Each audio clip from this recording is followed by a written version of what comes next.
নিভৃত আমবাগানের মাঝে দাঁড়িয়ে আছে অনন্য স্থাপত্য শৈলীর দৃষ্টিনন্দন এক ঐতিহাসিক মসজিদ। ধারণা করা হয় মসজিদটির বয়স প্রায় ২৫০ থেকে ৩০০ বছর।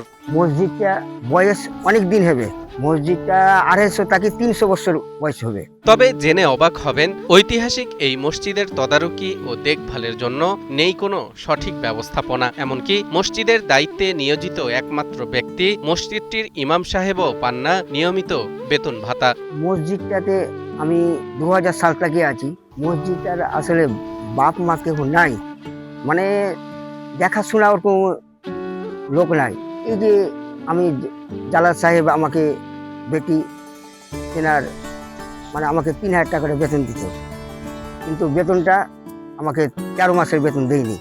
মসজিদটির সবচেয়ে আকর্ষণীয় দিক হল এর প্রাচীন আমলের নকশা। ৩টি প্রবেশদ্বার বিশিষ্ট এই মসজিদের দরজাগুলোতে পুরনো যুগের সেই নিখুঁত ও কারুকার্যময় কাজ এখনও দৃশ্যমান। দেয়ালের গঠন ও স্থাপত্যশৈলী বলে দেয় শত শত বছর আগে কতটা যত্ন নিয়ে এটি নির্মাণ করা হয়েছিল।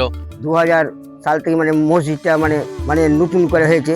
আগে মসজিদ ভেঙে গেছিল, ভেঙে যাওয়ার পর নতুন করে হয়েছে মসজিদটা। ২০০০ সালে যেভাবে রং করেছিল ওইভাবেই আছে। মসজিদ আর মেরামত করা হয়নি।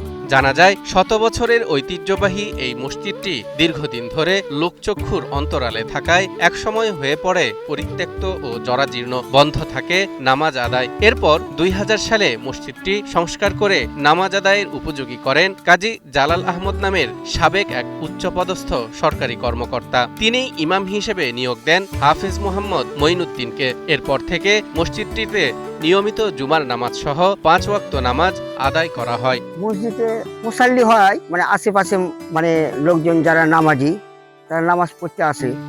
জুম্মার নামাজও হয়, জুম্মার দিন বিডিআর আসে এবং অনেক পিকনিক মসজিদে করতে যারা মসজিদের আশেপাশে আছে তারা নামাজ পড়তে আসে। জুম্মার দিন হয় ২ কাতার, ২.৫ কাতার, ৩ কাতার হয়ে যায় মসজিদে।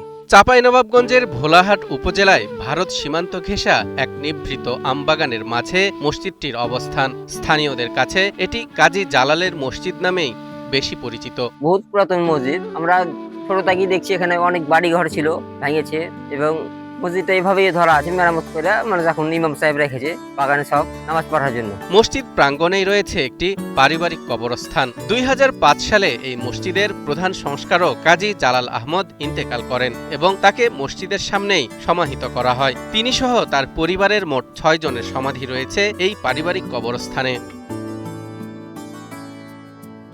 শত বছরের ইতিহাস ও ঐতিহ্যের সাক্ষী এই কাজী জালালের মসজিদ, কিন্তু সঠিক রক্ষণাবেক্ষণ আর পৃষ্ঠপোষকতার অভাবে আজ যেন অনেকটাই অবহেলিত এর অস্তিত্ব।